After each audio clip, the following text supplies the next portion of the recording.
Silence is one way of kind of putting yourself in the fire. Fasting is another way. It's so much better to live in the fire than to wait for the fire to come upon us. Because if we learn to live in the fire and say, God, send your fire. I don't care if you're removing things. I don't care if this hurts. I don't care if this is painful. I don't care if you're removing a toxic relationship from my life, because I want all that you have. When you lean into the fire, when the fire comes, it's not as painful because you're already purified. You're already gold. You're already leaning in. You're already welcoming him. But if you run from the fire, when the fire comes, it's painful. And so this is like a life of utter, total surrender. The way God's led me in my life is just to be a laid down lover and to pay whatever the price. And I've seen over the last 24 years, as I've traveled the world, 130 nations, I've seen so many people get touched by Holy Spirit. I've seen them, run forward and say yes to fasting, yes to missions, yes to serving the Lord around the world.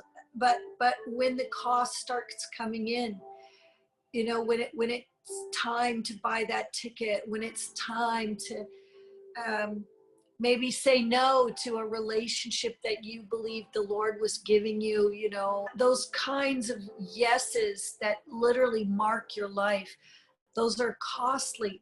And the Lord doesn't ask you to just follow through when the fire's falling. He doesn't ask you to just follow through when the presence of God's crashing in on you. He's saying follow through when you're not feeling it. Follow through when it's challenging. I am living in the rewards of fasting that I did 30 years ago.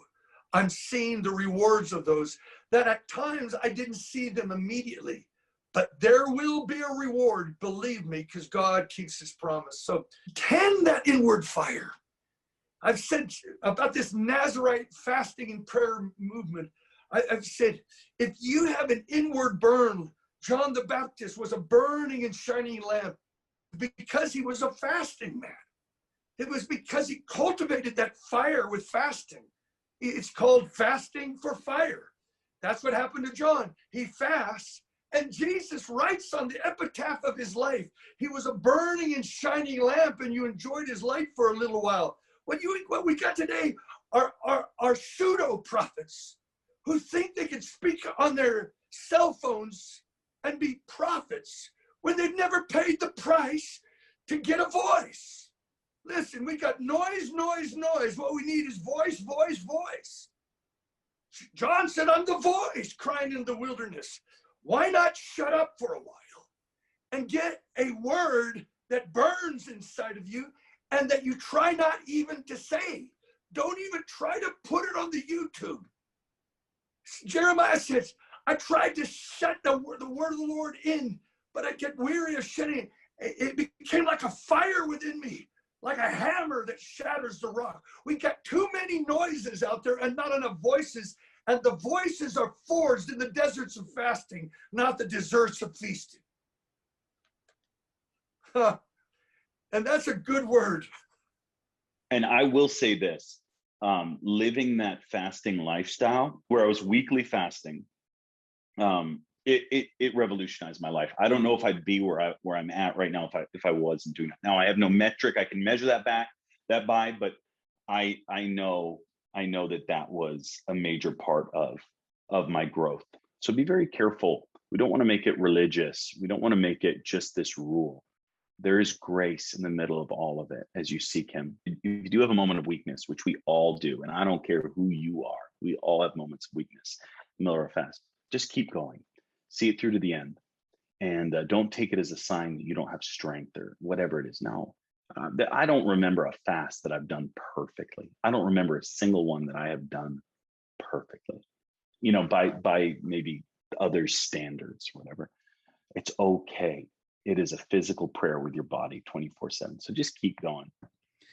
And I literally just discovered that if I'm going to maintain revival in my personal life, an awareness of the nowness of God, the voice of God, I have to keep that appointment with him. Now, when I say appointment, I'm not saying it's 5 o'clock every morning or it's noon every day, but literally every day, I want to make sure that I'm communing with him, not just driving down the road, which I do, but where I set aside the time to come to a table, his table, okay, so to speak, as a metaphor, and just sit in his presence, pray in tongues, and listen.